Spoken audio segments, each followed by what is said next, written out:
ከባድ ነው እንግዲህ በሰፈርከው ቁና ይሰፈርልሃል ይባላል። ጉዟችሁን አስባችሁ ብትጓዙ በጉዟችሁ ላይ ማሰናክል ይኖር ይሆን?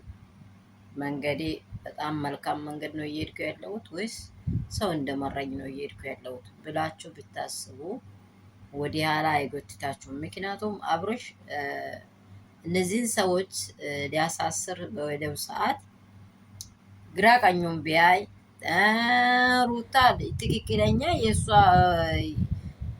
ባሏን የቀመች ሴት ቤቷ ላይ ትኖራለች ብሎ በመሄድ ስተሰርቶ ይቅርታ ጠይቋት ነበረ። ይቅርታ በመጠየቅ ደግሞ አልቆምም፣ ስም በማጥፋት ወንጀል እኔ መክሰስ አለብኝ ያላደረኩት ሴትዮዋ እኔ አረግዤ ነው የጠፋሁት ብላ በቀጥታ መታ የሰውን ስም መላዘችም ኤርሜላ የተናገረችው ይሄ ነው። ስለዚህ ደግሞ እኛ ስም ሳይኖር ሳታረጋግጥ እንዲያደርጋህናል ይኸው የክስ ወረቀት መጥቶልያል ብሎ በእጁ ሰጥቶታል። የሰው ልጅ እውነት ውዶቼ የመጀመሪያ እኔ እንደኔ አብረሽና ሩታ ህይወታቸውን ተመልሶ ቢሰራ ደስ ይለኛል። ካልተሰራም ደግሞ እግዚአብሔር ፈቃዱ ከሆነ እግዚአብሔር ደግሞ የሰውን ልጅ አይለይም። እኔ ፈቃዱን ከራሴ አውጥቼ ፈቃድ አልሰጥም። በዚህ ሚዲያ ላይ ከዚህም በፊት ከመጀመሪያም እንዳወራው ፈቃድ አልሰጥም። ሰው እንዳወራው አውርቼ አልፋለሁት። ግን ትክክለኛ ታርጌት ያለበት ስፍራ ምንድነው? እግዚአብሔር ፍቺን ስለሚጠላ እሱ የጠላውን እኔ ደጋፊ አይደለሁም። ለሁላችሁም ነው። ይሄ ነገር ደግሞ በጣም መልካም አይደለም።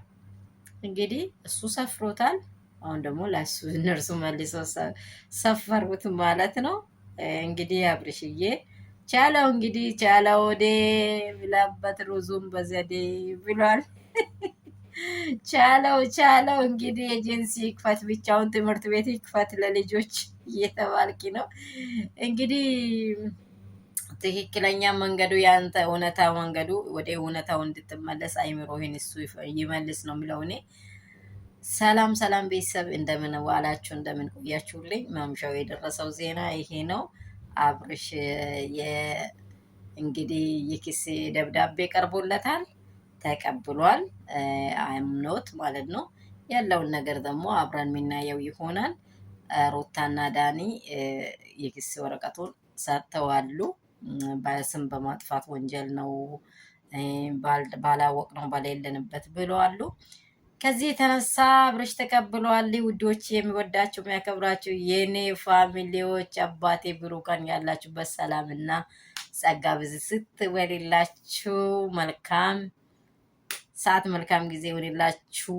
ወዳችኋለሁ። ማዳም ቅመሞቼ፣ ሀገር ውስጥ ያላችሁ ከሀገር ውጭ ያላችሁ በአምላካችሁ የምታምኑ በምታምኑት አምላክ ለምድሪቱ ጸልዩ።